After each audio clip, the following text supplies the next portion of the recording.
Welcome, everybody. It's Team SaaStr here for our first Workshop Wednesday this year. It's very exciting. We have what I think will be one of the better tactical pieces of content in a while. We have Marshall Mooney, VP of Sales at Mangomint. Marshall, thank you so much for joining us. Thanks, Jason. It's funny, just a little bit of background, and then I'll hand it over. Marshall has 10 learnings in vertical SaaS, and the whole team at Mangomint worked on this. So I think it's going to be pretty good. And vertical SaaS is an area of super high interest at SaaStr. We'll have a ton at SaaStr Annual this year. We'll have the CEO of Clio, which just raised at $3 billion when they added fintech and payments, more to their legal tech, which Marshall will tease into. I remember in the early days of SaaStr, we had Peter Gassner from Viva, which is vertical SaaS for pharma, worth almost $40 billion today. No one got it. Who cares about this vertical SaaS stuff? But it's incredibly popular. I invested in Mangomint a little while ago, so I know a little bit about the company. I've gotten to know Marshall, and it is different. Like vertical, it took me a little while to see it. It is different, and that's why I really like these points. And one of the most, Marshall will get into it. I'm going to shut up in a second and let her go. But one of the most interesting and challenging questions is around domain expertise. How much domain expertise do you want? Now, Mangomint, for context, it's a good one because it's probably around where folks are, where you want to be in a year or two. They're coming up on 20 million, growing 100% year over year with 110% NRR. Pretty good. Selling a tough product, actually, a tough product. They're selling SaaS to spas and salons. This is tough because if you put it on a 2x2 venture matrix, you would not want to invest, even though I did. Why would you not want to invest? A lot of competition and seemingly small TAM. There's a lot of competition from the old days. There's folks like MindBody that used to be public that now have a broader suite. There's a bunch of newer entrants. We'll probably touch on why Mangomint has won. Basically, it's focused on the mid-market and incredible state-of-the-art ease of use. But it's a tough one, like smaller TAM, lots of competition, but they've won. You know, they're growing 100%, coming up on 20 million with 110% NRR. So I want to dig in on why. But the one thing I kind of want to queue up before we go is Marshall's background, because one of the most vexing questions for vertical SaaS or other very more complicated spaces, domain expertise. Do you need to know? I mean, Mangomint is selling software to spas and salons. Do I need to be a spa expert? And I've generally found over the years, I'm a little bit wrong here, that maybe you do need to be a domain expert early on. And so Marshall, tell us, you are on the spectrum when you started from domain expert to I can sell anything. You literally worked at a spa and forced yourself in the door at Mangomint as like the first business person in the company. Like you literally interned for free. Didn't you force yourself in the door and say, this software is so great, I'll work here for free and are now the VP of sales? Is that the story? That's the story in a nutshell. Yeah, absolutely. I owned a salon in San Diego. I knew we needed something better, something that had payment processing incorporated, which in 2017 wasn't very common. I called the phone number on the website. Much to my surprise, 2 days later when I was signing up, I found out that the AE was in fact Daniel, the CEO. I was probably the 27th customer. And I loved what I saw. A lot of the things that were true then are still true now, like world-class product, super fast, smart automations. And at that point, I'm like, hey, how do we do this? How do we do this together? I don't know what SaaS is. There's far too many acronyms for me, but I had spent 10 years selling 20-inch hair extensions. So I knew how to sell something and jumped right into SaaS. Thanks to you, learned what that acronym stood for. And you'll get into this, at least touch on it. But so you were the 27th customer. You offered to work, you owned your own salon. You offered to work for free in sales in the beginning until they paid you.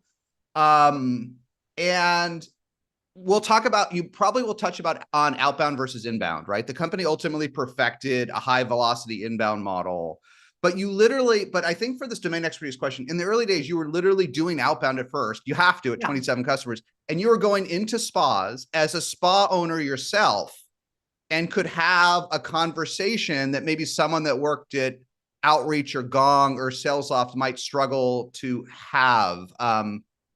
Talk a little bit about that, getting that engine going and having that, being able to have those conversations in outbound. Absolutely. I think the first thing I thought about is in our larger vertical, ignoring the kind of micro verticals I'll talk about in a little bit, they are used to someone showing up. It's Yeah. similar to any of you who have sold into fintech POS where, Toast, you show up at the restaurant.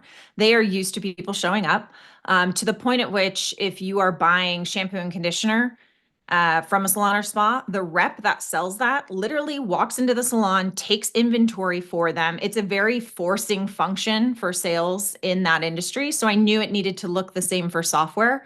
What was really interesting is no other SaaS company approached it in that way that they were used to. So Yeah. literally showing up with granola bars because you'll never meet people that can eat lunch faster, like doing this whole thing that made sense to them. It felt a lot more familiar than the mind bodies who were just trying to cold call them. So we started with that outbound process from the viewpoint of what did I like as a salon owner? What made it easy for me to buy? Yeah. So we got our first couple hundred customers that way. It's interesting. Yeah, we did a workshop Wednesday with Lauren Paddleford, who's the CRO at Slice. He was the first head of enterprise at Shopify before that. And he's like, even at 100 and something million at Slice, it's all going into the pizzerias.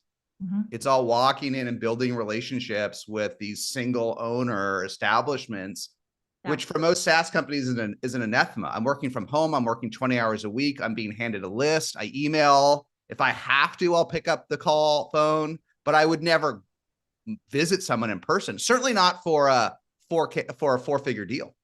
Yeah. Certainly not for a deal under 203. Like the classic SaaS rep is only going in person for 250K plus deals, right? Yeah.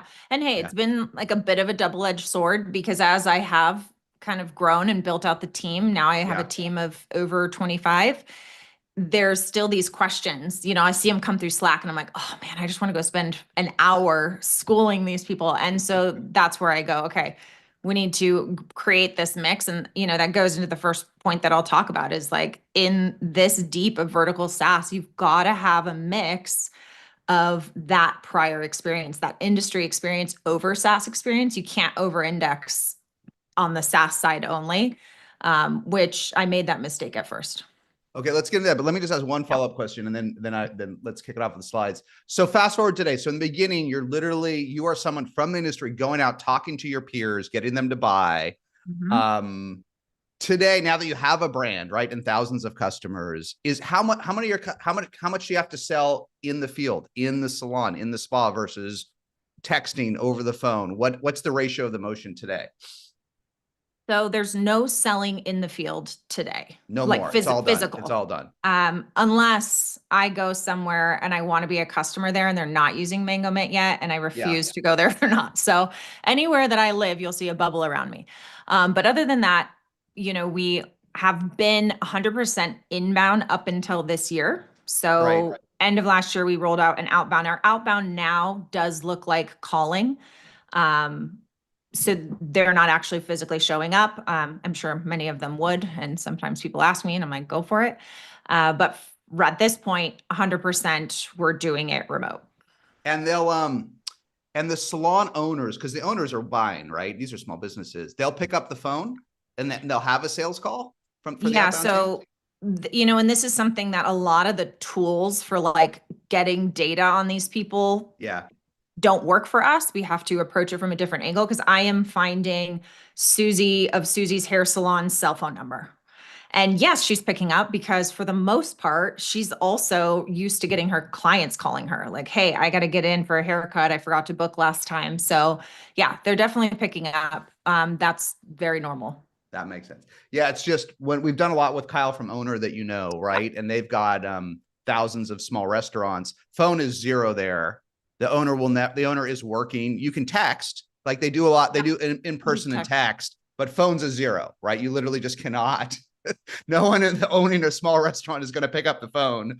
It's just not their motion. But it makes sense for salons. The owner is often a practitioner, right? And they're picking up they're used to that cadence. Even if we call into the front desk, yes, they're trained to be a bit of that like gatekeeper, but even if the front desk person is the one speaking to us, the owner's over their shoulder. Like they're right there. We're never more than one chair away from that decision maker.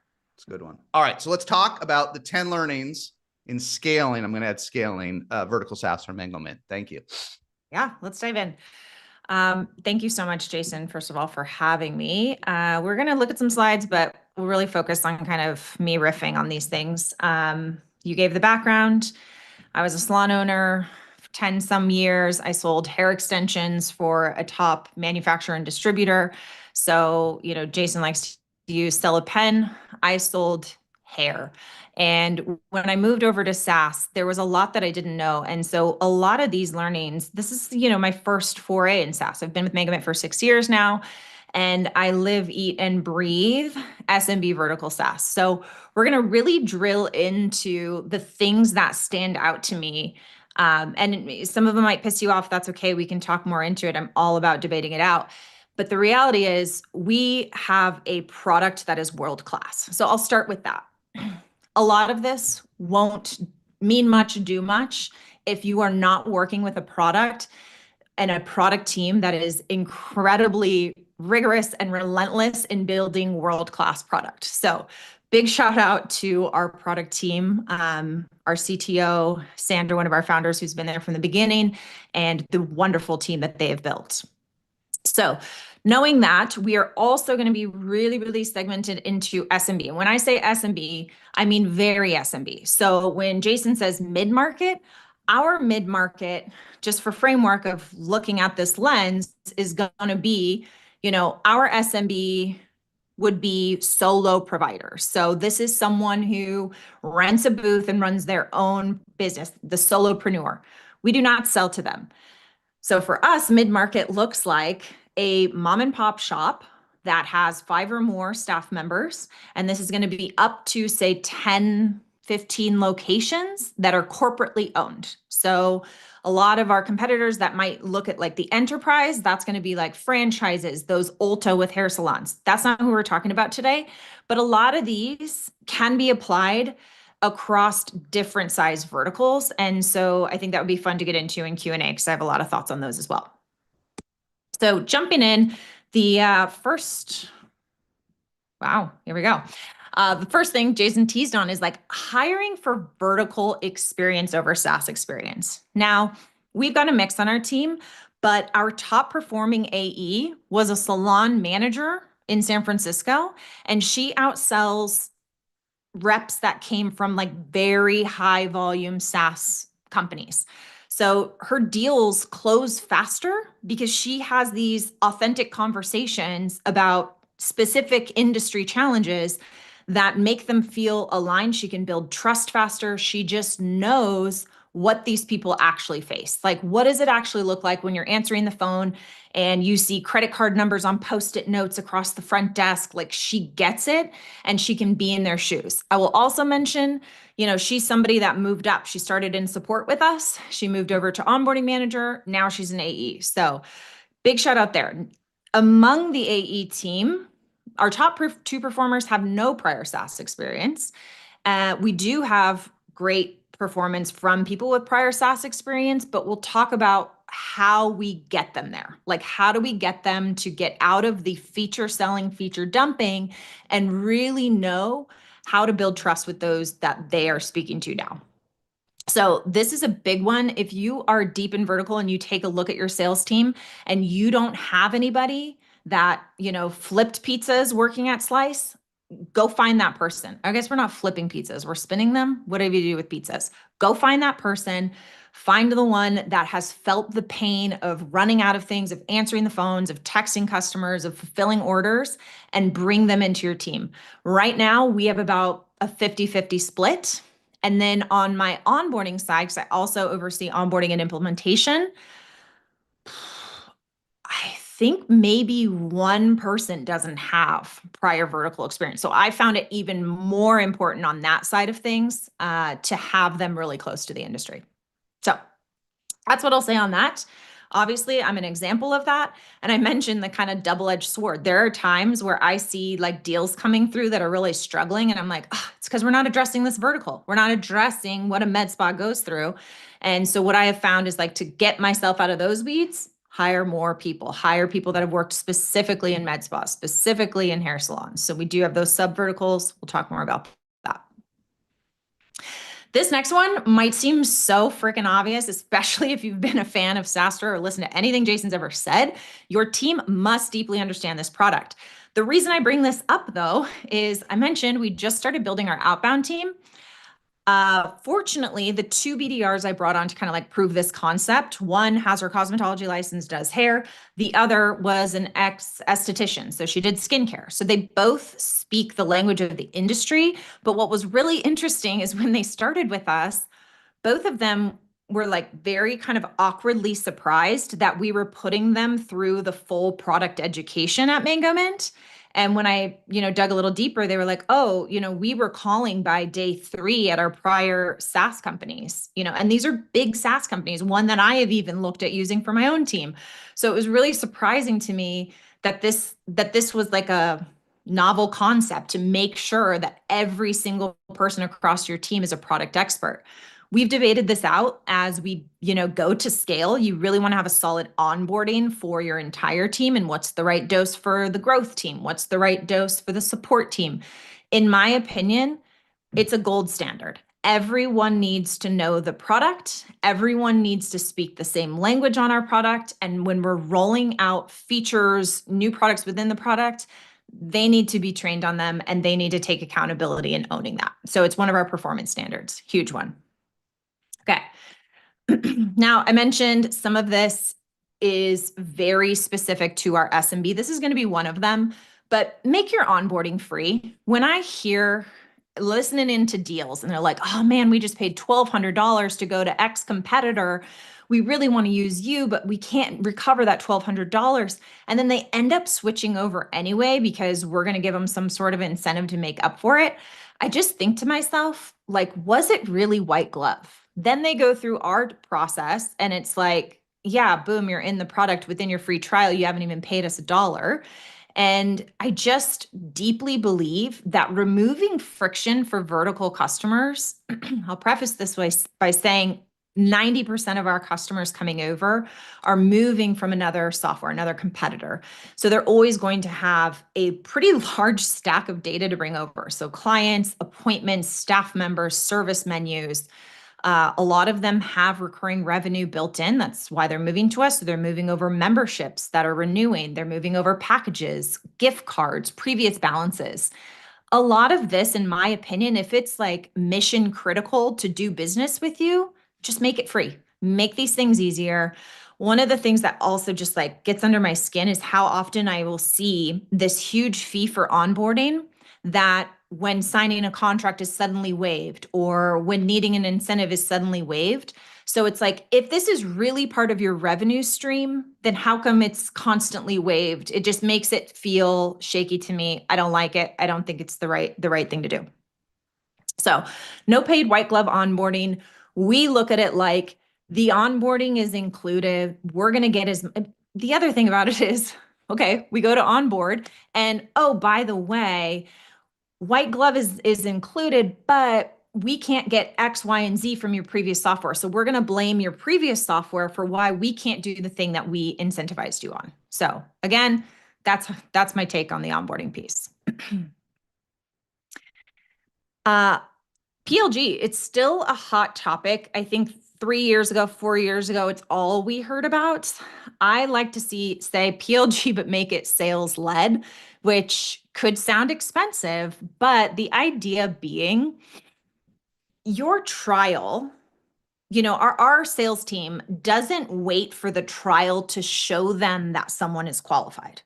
We're really using it as a way to witness the behavior of the customer. Like, what are they doing in there so they can personalize the outreach?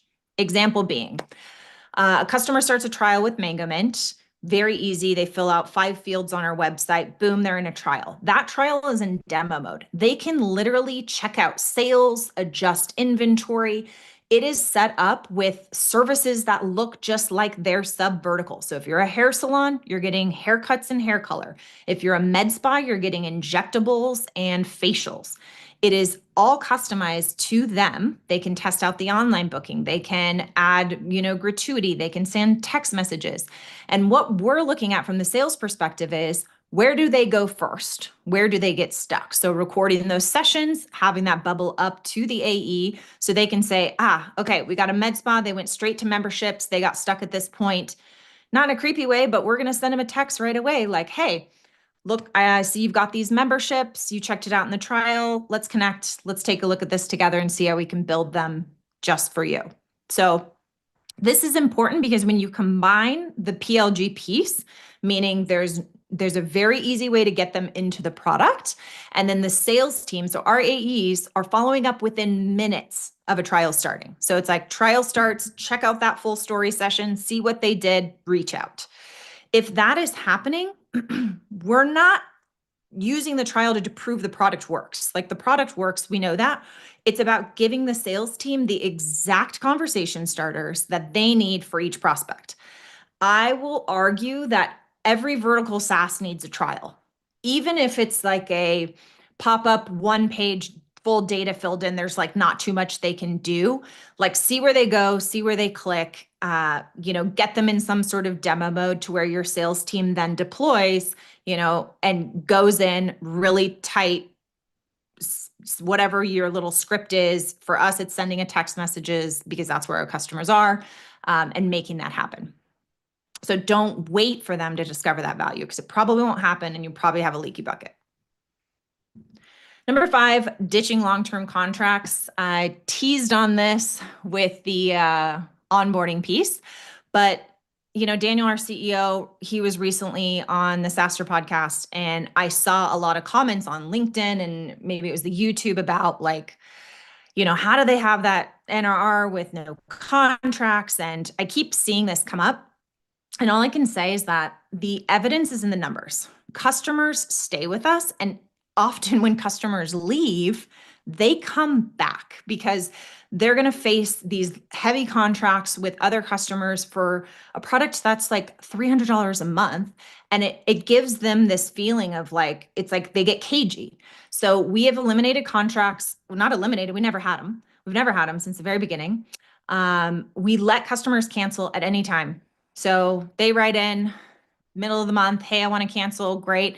If it creates a better experience for them, we want to export all their data. We want to make things as fee-free, as easy as possible, removing friction. This is still part of the sales process. Like we're leaving, but we want them to come back. If they're going through a hardship, if they had a walkout, which is also, you got to know your customer. In our industry, it is not uncommon for a salon owner to have, boom, their entire staff walk out because, somebody pissed somebody off and it turned into a whole thing. Well, if they rebuild, we want to be the company that they think about first. So it's a big one. And again, very specific to our SMB market, but big fan of ditching any sort of contract. Vertical SaaS wins by eliminating choice. I think about this one a lot, and I think this is like a very big topic. It is so common. Yep. Oh, you want to jump in? That got you excited? Sounds good. There's this idea that customers want this open API and they want to plug in here and go over there. Well, we know our customers so well. And we know that if we build the solution and we make those decisions for them, that layer cake of integrations doesn't make sense to our segment. I often see, 1 out of 10 leads that come through is like a consultant for salons and spas, and they're going to build out their website and set up their Google ads, and they want this integration and tracking this on Pixel.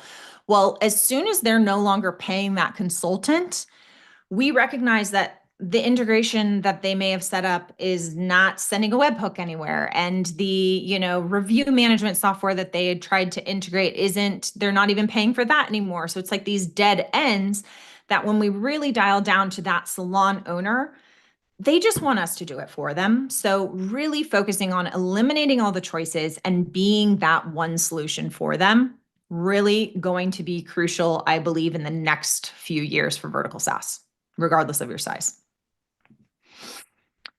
This one, this is an interesting one because I mentioned, we work with businesses that might just be one location, 6 employees, but we have 24 locations. And so really to smooth out what happens on our sales team. How do we forecast? We've got different deal sizes, and many of our competitors do an even larger segment or multiple segments. I believe you can have both high velocity and high value sales. And the way you do this is you have to stop segmenting by company size. And this is where segmenting by sub vertical becomes even more important. So Jason mentioned, having that customer domain knowledge. Within our vertical, there are sub verticals. So the example I have here is a high-end medical spa operates different than a chain of hair salons. And that couldn't be more true.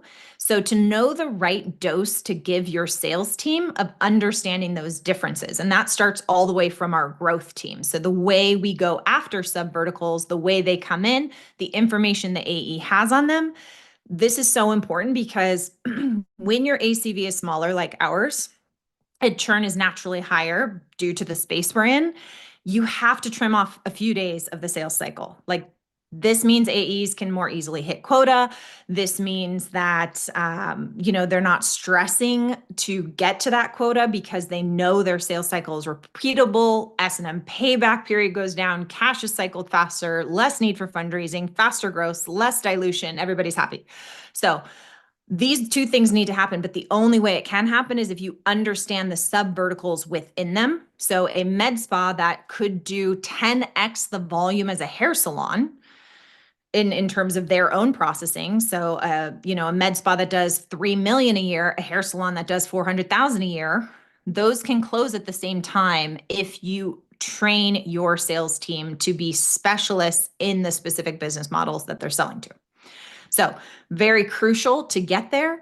And you really have to dial in how much education is needed, because it's not being an absolute, it's not mastery of how a med spa runs, but it's like understanding the value that they need from the software. So we built an agnostic software that can serve all those sub verticals. We don't use the word patient, we use the word client because both sub verticals can use that word. But then the team needs to have that information to have the same sales cycle across deal size. Hopefully that makes sense. Okay, next. Being not for everyone is your biggest advantage. If you haven't thought about this in the vertical space, you're doing something wrong. You have to know what to say no to and really simplify things down to the exact person you are serving. So this is one that through and through, Jason teased our NRR, like this retention is higher because zeroing in on the segment we want to serve allows every customer in our product to get exactly what they need. So being not for everyone is going to be your biggest advantage in vertical SaaS. And checking back on that, because I think you can easily lose focus and it can seem really attractive to go dominate the solo market. But if you don't understand fundamentally what's different about that market, if you're not functioning from first principles, you will lose here. The idea is to not just serve a part of the market. It is whatever vertical you're serving, go and dominate the most valuable segment for your vertical. So that can look different. I mentioned, our SMB mid-market enterprise, if you lay it out in our vertical, is a lot different than maybe the one in like a hotel management software. I don't know. Okay. This next one, come at me in the Q&A. I'm fine with it. But customer success is just too important for one department. And I've put together a little framework here. We did start with a CS team in quotes because not that it wasn't a function itself, but it wasn't doing the right thing and it wasn't needed in the right way. So the way that I see this in vertical SaaS is that you have to have the product. Like the product has to own success. And I'll show you like the three things that I think about here. But we really want to make sure that we're not compensating for product failure or organizational failures. So again, I mentioned this at the beginning. Mangomint's a fantastic product. I've got it easy in that sense, but our team works so hard to make it such. And we need to make sure that customer success is not just one department's responsibility. We build this into our processes. So the like simple framework here is that the product owns success. So this means that it should be so aligned and so good with your vertical's needs that it doesn't need translation and it doesn't need somebody to come back in and say like, hey, we noticed you're not using it right. And that's probably why it's not working for you. Because honestly, with our customer, like by then it's too late. It's done. Sales has to own the reality. So making sure that they understand how the product delivers the value for their vertical, their sub vertical, and then live support owns the problem. So we have a fantastic world-class support team. They are live within the software. So if I've got a problem, I click the chat bubble, I ask the question, we've got the experts in there. And that is how we are also able to be proactive, is like using that same way. So we've got the reactive live side, but to be proactive, if we notice something is wrong, if we notice that they need to update their credit card details to get their payouts, like we're going to reach out to them. We noticed that we got an error in, something with one of their deposits, like we'll reach out to them. So building world-class live support, this is how we've been able to make customer success an organizational responsibility. And it's really like unclicked things. Now, it's going to come up when your sales team is struggling because somebody got to onboarding and they had an issue and they're like, well, can't we just get a CS person? Yeah, doesn't that sound nice to offload? But like, what are you offloading? What conversation could have happened in that demo? And that's when you send sales manager in, like, are we listening to these demos? What did we see happening? Where's the gap? Do a postmortem there, because it's never going to solve your problem to just plug in this new team and think that they can like smooth out whatever that is. So I'm all about killing off the CS team. Happy to share how we did that. It's been over 3 years now, and it's worked quite well. So finally, the 10th point is this is one, we have our annual conference, and this year the message to the team was, really how do we become the only in class solution for our segment? So it's very, it's very much, what Daniel always says about being Red Bull. Ferrari is great, but they are likely comfortable with being number 2 or number 3 because that's still really good. We're not there. Somebody mentioned in a meeting yesterday, it's like, oh yeah, we're building the Ferrari engine. No, we're building our own engine. Like we want to be the only in-class solution for our customer. And instead of, thinking about how do we integrate with these other solutions like payment processor, marketing tools, CRM, we're looking at this growth that builds vertical specific versions of these tools directly into our platform. So we truly can have the customer satisfaction that increases with each third-party tool they eliminate. So it's like, great, you now get to get rid of your whatever text marketing. We've got that there with our flows feature. You can get rid of MailChimp. We've got that in here. You've gotten rid of your third-party terminal a long time ago. Like everything's integrated. Everything is here. Your payroll, it's all right here. And it makes the experience for our buyer so seamless and so easy to use that is really how I think vertical SaaS, like that's where vertical SaaS is really going to win, is just build, be and act like you are the only software they'll ever need, and you will win. Now, I say that 90% of people aren't going to really put in the work that it takes to do that. So that is one thing that our team is so relentless across the board.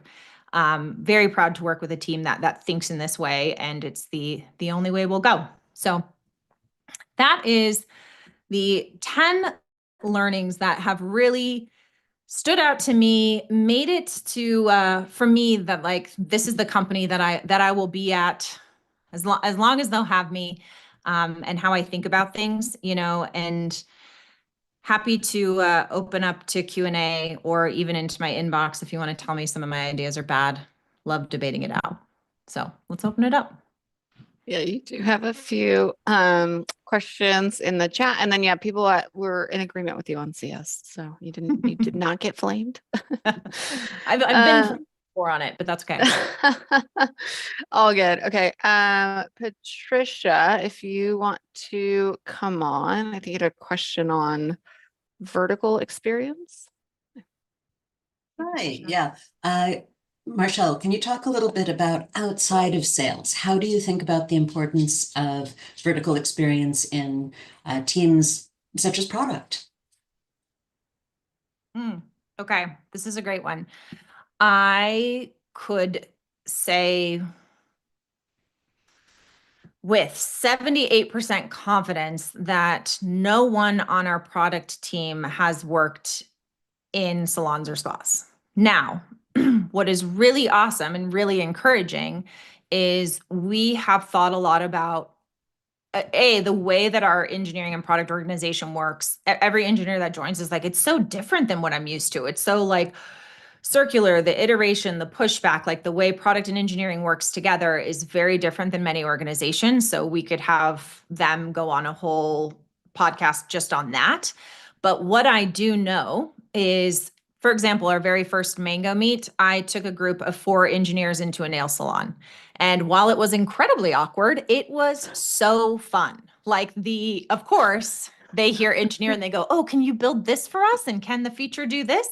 But what was more interesting is how excited they got to see the kiosk at the front where the customer taps their card and no, you built part of that, to watch a customer check in from their car and show up and they know they're there.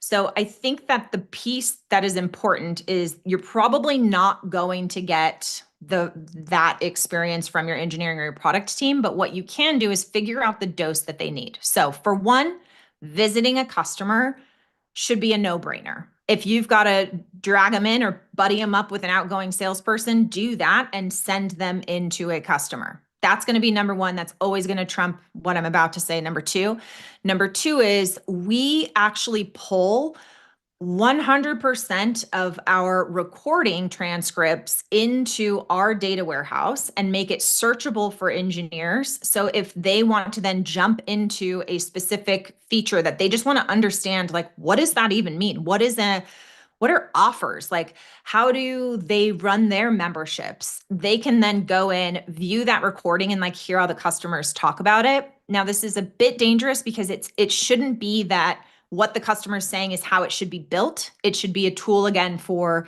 just intelligence to understand the sentiment of a customer, the things that they look for and what they do. If you can't do that, you need to find a way to pull recordings for your product and engineering team to listen to and keep those updated. So you could have a Notion page, throw up, from your sub verticals or from your vertical, like 5 calls a month that they can listen to in 2x speed, get some information from. We use Demo Desk, which is really nice because you can even search in through Demo Desk and say, what did this customer say about X feature? So that's kind of like third best, is giving them access to some recordings. And then one thing that we also do is we have these lunch and learns where maybe one of my onboarding managers went and visited 5 customers. They will bring that back, do a 30-minute lunch and learn with the whole company and tell them about what they learned. So that would be the third idea there. Hopefully that's helpful. Okay, we'll go to our next question from Nancy. If you want to come up and ask your question. Yes. Nancy. Hi. So I'm going to sneak in here with 2 questions. One is, would you say 100% of your female staff have been to salons or at least kind of know from the outside looking in how salons operate? That's one. Second, do you have a formal marketing function? And if so, what does marketing mean? What is it responsible for at your company? The question we'll always be asking ourselves for the rest of our lives. What does marketing mean? I will touch on that. I'll tell you a bit about what we do, but I love that question. For the first one, I mean, I think anyone who's ever had a haircut, you have some sort of experience. I think absolutely women have more experience. We're exposed to far more services. And really what I noticed there is they really get the pain of, oh my gosh, I've been booking with like XYZ competitors for so many years. It's just so nice to go in and to actually book with something that works, that shows me what I want to see, has beautiful UI. So I have found that, and many of our like team members that join, whether it's male, female, whomever, they often are like, oh my gosh, I've booked with Mangomint before. Like I didn't even realize that's what it was, but it makes sense. So I think that does give an experience. Like if you have been a customer of the vertical you serve, you have the feeling of like, what could be better? So for me personally, I will not go to a salon or a spa or a restaurant that doesn't give me the information I need on their website. I've had a personal trainer for 2 years. There's such good SaaS in gyms. And I told him, I said, if I was looking at you as someone who wanted to join your memberships, like join as a person coming in to take your classes, I would not go to your gym. I only go to you because I was seeking a personal trainer and you can't book that online as easily.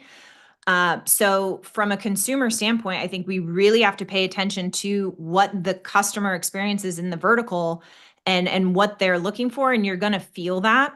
But I don't think that, for example, in our company, women have a better insight into the struggles of the owners because they've been a consumer of it. I think they just know the consumer side of it. Hmm. On the second question, sorry, does that answer that? Yeah. Okay. The other thing that's dangerous there is that I'll just think on is in vertical SaaS in general, it's like ideas are everywhere, but how do you come back to first principles and just know that like what you're building should not be based on somebody's playbook. You should not do something because from the external, it looks good and shiny. And this is actually the same for marketing, and something that we've really stripped away the past year is you cannot market or build for a very specific vertical in the way that you did in a horizontal company. So in marketing, one of the big learnings we've had is we learned you cannot market to our vertical as a whole. You actually have to dig in there, find those sub verticals, how they function differently. And you have to speak to a med spa owner very different than how you speak to a nail salon owner. The challenges they have, the way that they function is very different. So when it comes to marketing, we have a growth team, and that is how our growth team is structured by sub vertical. But you don't have a brand team, for example. You don't have a team that manages the web, marketing ops, those kind of things. So one of the things that we've done in the past year is kind of break down how that responsibility lives and make sure that no one is siloed. So what do I mean by that? If you just have somebody that is responsible for updating your blog on your website, but they do not have the sub-vertical knowledge, I think you can quickly lose the message. Because if I go on your website and I'm a hair salon owner and I see this agnostic looking blog that speaks to, salons and spas, but I'm like very specific what I'm looking for, I'm just going to pass it by. So I think you have to look at your vertical. Are there sub verticals within your vertical that are obvious?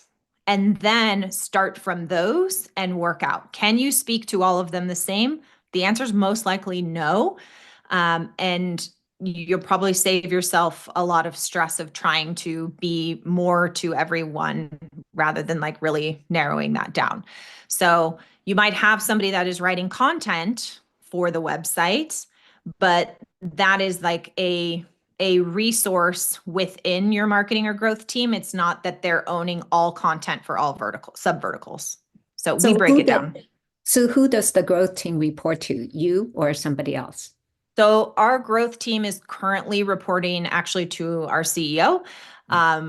right now because we did just really go a lot deeper into that and restructure some things. But that sits outside of my organization, but yes, does fill top of funnel for sales and onboarding. Thank you.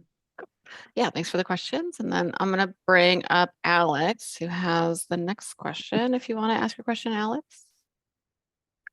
Of course. So I guess picking up where Nancy was talking about like optimizing organization and coming at it from the, if you can't measure it, you can't grow it aspect. But can you talk about some of the KPIs or metrics that you use to judge effectiveness of marketing teams or brand teams, CS, AEs, etc.?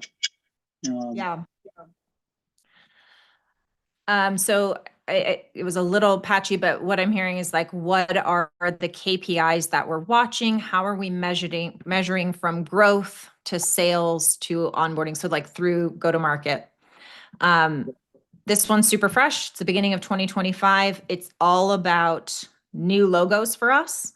So really looking from each sub-vertical on the growth side. So let's just say, let's use restaurants. So let's say within restaurants, we have different size segments. So it's mom and pop shop, you've got one location and you sell pizzas. The way that sub-vertical is going to look is you think about a pizza. The way you order a pizza is very different than the way you order pad thai, because maybe half of your pizza has pepperoni and the other half has pineapple. And the reason this is important is you have to understand how that customer needs to serve their customer. And so what our sub-vertical owner, so the person in charge of pizzas, the thing that they are looking to do is to get more pizza shops signing up with Mangomint. Our sales cycle is very short. We have a 15-day sales cycle. So this is also sales cycle dependent, but we can then say that that sub-vertical owner is their variable compensation is tied to those new logos. Same thing for the sales team. With a sales cycle that short, we really want to push high velocity. Their quota is built around new logos. So we haven't seen the upper threshold of how many new logos they can close, which is awesome and exciting. We're pushing it. But that goes all the way through to the onboarding team. So the onboarding team is of those new logos, how many can they get to activate? So activate is, utilization in the product.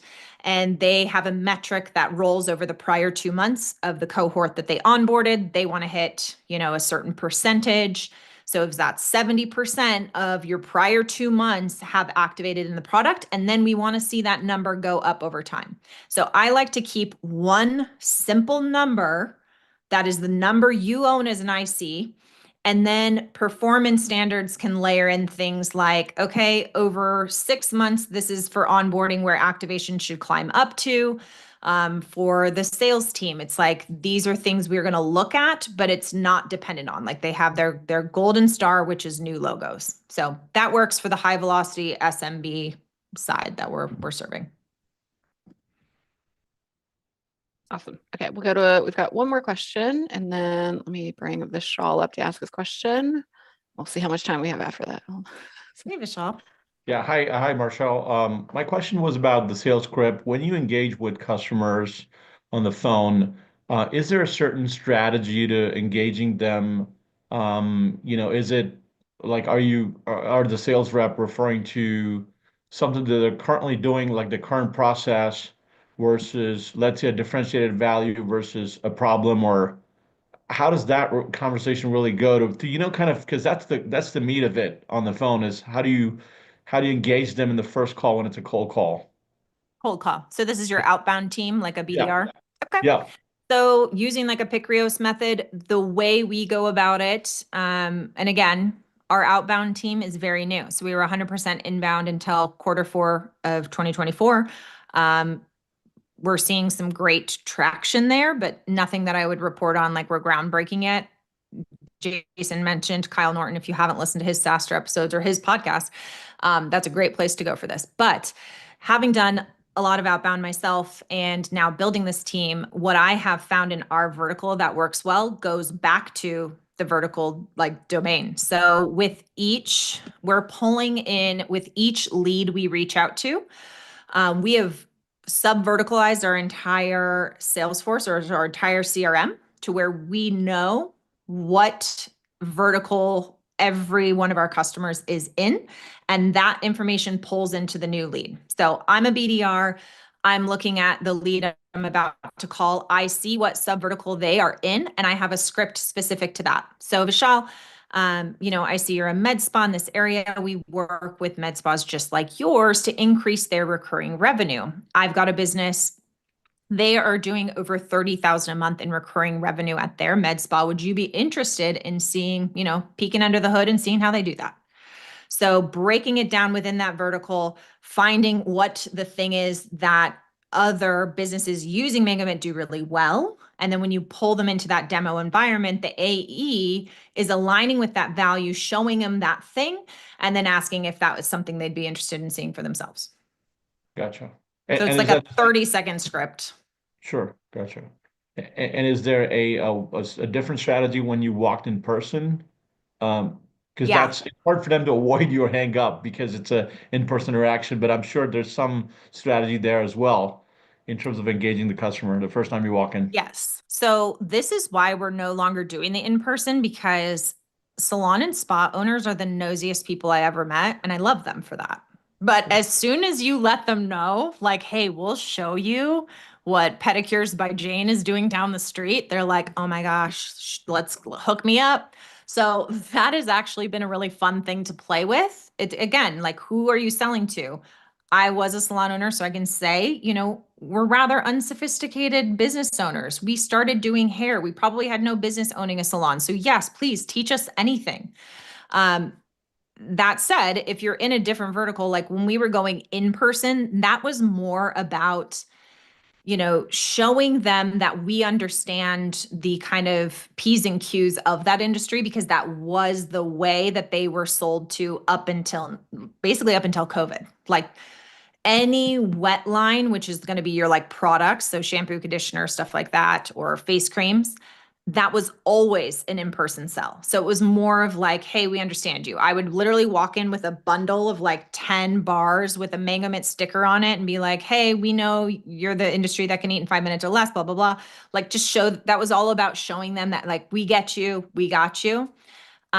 That said, they also were used to people coming in and selling them payment terminals. And I think that didn't go over with them well. Like, the more that payment terminals and points were coming after them, the clovers, they were turning off to that. So today, that's why we don't do any in person. Gotcha. And as you expand your outbound team, how does that, for example, how do you work with customers that are like, nope, we're good, everything's good. They don't even Yeah. recognize the problem, or they think their existing process or people are just good enough? Sure. That is going to happen. Jason mentioned, like, sometimes when we look at these vertical SaaS, we're like, the TAM's not big enough. Well, at some point, we're going to talk to every salon or spa in North America that we could potentially serve. And if they're not ready today, we're kind of playing with this. I just met with the team over at Toro TMS. Nick, really interesting outbound process they have there, but they've really put into place this is the right time to reach back out to where they haven't completely forgotten your name, but they forgot that you annoyed them the first time that you called. So it's just going to go back into a recycle. Same thing, like maybe we don't have the owner's phone number, so we put that into an enrichment. And then if we get the owner's phone number, we'll put that back into their lead flow.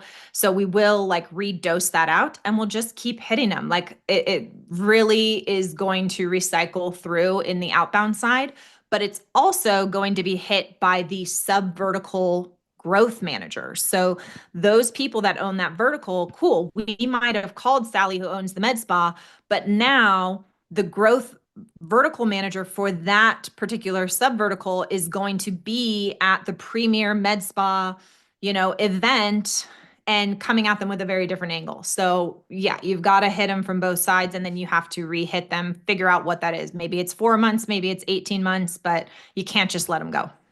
Okay, thank you. Hey, Amelia, can I get the last question? Because I know we're out of time. Of course, yeah. Just because you brought it up, Marshall, and I think it deserves a lot more time than we have, but some folks may take the wrong conclusions from it, which is blowing CS up as a standalone department, right? And can you just dig in there a little bit more? Because I feel like there's a tension there Yeah. On the one hand, having the sales reps just not dump all the problems on someone smarter than them is a huge forcing function for excellence in your sales team. On the other hand, it breaks my heart when there's no one whose only job is customer success, literally customer success. Forget about the function. When we've all worked with someone in our lives. And I don't think this is true of most CS professionals these days, unfortunately. I think it's a paint by numbers profession. But when you have that person in the org where 50 hours a week, all they care about is that your customers are happy, and they bleed sadness when they aren't. I worry we lose that when we blow up the department and we force it on sales. Like, what are the meta learnings here? Yeah. So just hearing like hearing you say that, like, it breaks my heart. Immediately I'm like, oh, our support team does that. Like, when I go through, so we have a channel in our Slack called customer success. And it's like, okay, well, you don't have a CS team. Well, when I read through that channel, like our NPS scores and the surveys that they fill out, like they know their favorite support person by name. Our support team is world class, and they aren't only reactive, they are proactive. So I think it's, like I said, in that framework, it's like, it starts with the product. Like, CS cannot come in and fix product gaps. That will not happen. And so that's like the really strong piece for me. And then on the side of support, like what we also can't do is just outsource support and not train our support team up and not make them, we look at this thing, we have this thing called Mangomint Pro. And so that is a support team member that even takes a deeper specialty, whether that's in payroll, whether that's in, so it's not just tiered support. It's like this person has a genuine interest in making sure that a payroll question gets answered to the like nth degree. And so, we still send out MPS, we still have these things, but our ACV does not support the like idea of, oh, we're going to send you a quarterly business review. For sure. You heard who I was talking about. Like, that person doesn't even know what you're talking about. So it's really about, again, digging into our vertical, our ACV, and knowing what's right for them. And it's fast. It's not just being a ticket on a support thing. We don't do tickets. It's minutes that we respond to them. So I would argue that we do better than just having a CS function in the traditional like SaaS sense. Well, I guess we can break on that. I guess my learning from that, and I did this back in the day too, I had such a good head of customer success and a few folks of support, that they were customer success. Yeah. They weren't managing complicated deployment issues for bigger accounts, or they didn't touch renewals. But they were so good and technical that it was just as good working with Scott as my VP of CS, right? And so you're having, my takeaway from that, which you touched on, but maybe we'll end up, to make vertical success win at Mangomint, you're not skimping on support. You're not automating every single interaction. You're over investing in support to make them domain experts, which I feel like I've written about this for over a decade. No one does this, but it's the winning strategy. The 1 minute resolution from a domain expert, no one does that. No one does it anymore. And if you do it, you win, right? And maybe for a 14-day sales cycle and a relatively easy to use product, maybe you don't need customer success if your deployment is that fast and your support's that good, right? You're doing it. You're just not doing it with a patch the gaps CS department. So that's a good learning. So thanks again. This was A+. So many good comments we've already gotten in the chat on social media and others. And thanks everybody for joining. Thanks for joining. We'll see everybody next Wednesday for another live workshop.